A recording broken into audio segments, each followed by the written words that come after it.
উম, একবার নেভাদার মরুভূমির কথা চিন্তা করুন। চারদিকে ধুধু প্রান্তর, আর তার ঠিক মাঝখানে অবস্থিত যুক্তরাষ্ট্রের অত্যন্ত গোপন সামরিক ঘাঁটি এরিয়া 51। হ্যাঁ, জায়গাটা এমনিতেই তো সারা বছর নানা রহস্যে ঘেরা থাকে। একদম।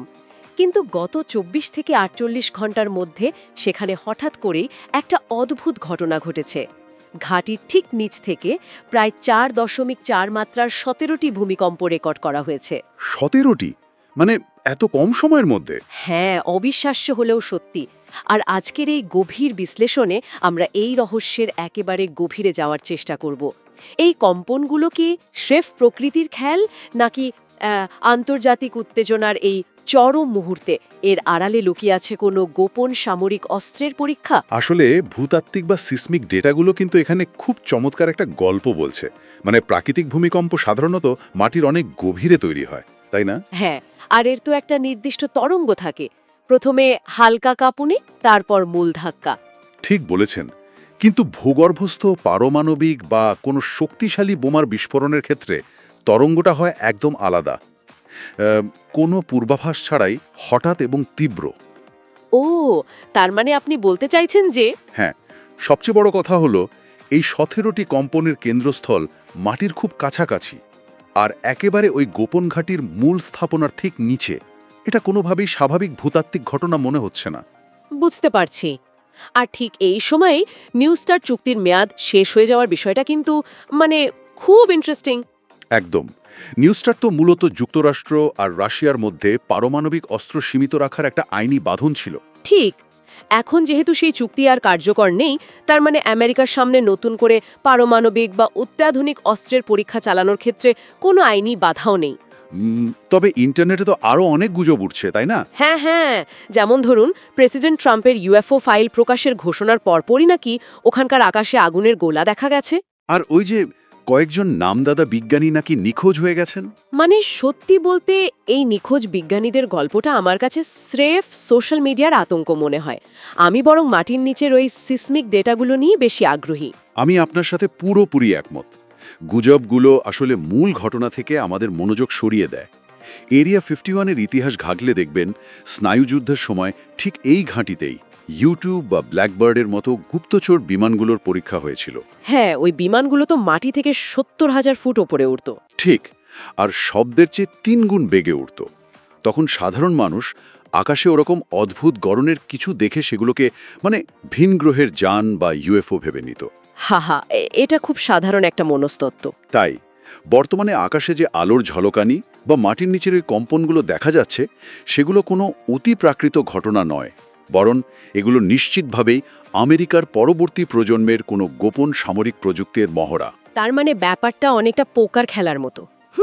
আপনি ইচ্ছে করে আপনার শক্তিশালী তাসের একটা ঝলক প্রতিপক্ষকে দেখিয়ে দিলেন, যাতে সে ভয় পেয়ে আগেই হার মেনে নেয়। চমৎকার একটা উদাহরণ দিয়েছেন। ডেটারেন্স বা ভীতি প্রদর্শনের কৌশল এভাবেই কাজ করে। এখন প্রশ্ন হলো, আমেরিকা ঠিক এই মুহূর্তে কাকে এই তাস দেখাতে চাইছে? বর্তমান ভূরাজনৈতিক পরিস্থিতি দেখলে মনে হয় এই সতর্ক বার্তাটা সরাসরি ইরানের দিকেই তাক করা, তাই নয় কি? খুব যৌক্তিক একটা পয়েন্ট ধরেছেন। এই ভীতি প্রদর্শনের জন্য তো একজন প্রতিপক্ষ লাগে। ইরান এখন যুদ্ধবিরতির সুযোগ কাজে লাগিয়ে ধ্বংসস্তূপের নিচ থেকে তাদের চাপা পড়া ড্রোন ও ক্ষেপণাস্ত্রগুলো উদ্ধার করছে। কিন্তু তারা তো শুধু পুরনো অস্ত্র খুঁজছে না, তাই না? তা একদমই না। তারা এসব ড্রোনের প্রযুক্তি রিভার্স ইঞ্জিনিয়ারিং করে গোপনে নিজেদের সক্ষমতা এমনভাবে বাড়াচ্ছে যা ধরতে পারা প্রচলিত রাডারের জন্য কঠিন। কিন্তু আমার এখানে একটা খটকা লাগছে। বলুন। ইরান যদি কেবল ধ্বংসস্তূপ খুঁড়ে পুরনো ড্রোনের যন্ত্রাংশ জোড়াতালি দেয়, সেটার জবাব দিতে যুক্তরাষ্ট্রকে এরিয়া 51-এর মতো জায়গায় এমন বিশাল বা বিধ্বংসী কোনো নতুন অস্ত্রের পরীক্ষা করতে হবে কেন? মানে মশা মারতে কামান দাগার মতো মনে হচ্ছে না বিষয়টা? বাইরে থেকে দেখলে তাই মনে হতে পারে। তবে আমেরিকার দিক থেকে ভাবলে বিষয়টা কেবল কয়েকটা ড্রোনের নয়, বরং তাদের পুরো রসদ সরবরাহ ব্যবস্থার নিরাপত্তার প্রশ্ন। আচ্ছা, ওই যে মধ্যপ্রাচ্যে তাদের জাহাজ মোতায়েনের বিষয়টা। ঠিক। যুক্তরাষ্ট্র এই মুহূর্তে সেখানে ইউএসএস ডেলবার্ট ডি ব্ল্যাক এর মতো জাহাজ মোতায়েন রাখছে।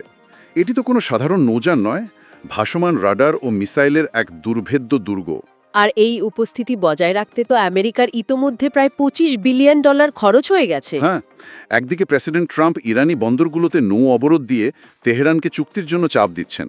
অন্যদিকে ইরানের নেতা খামেনি উপসাগরীয় অঞ্চলে যে কোনো আক্রমণ প্রতিরোধের কড়া হুমকি দিয়েছেন। বুঝতে পারছি।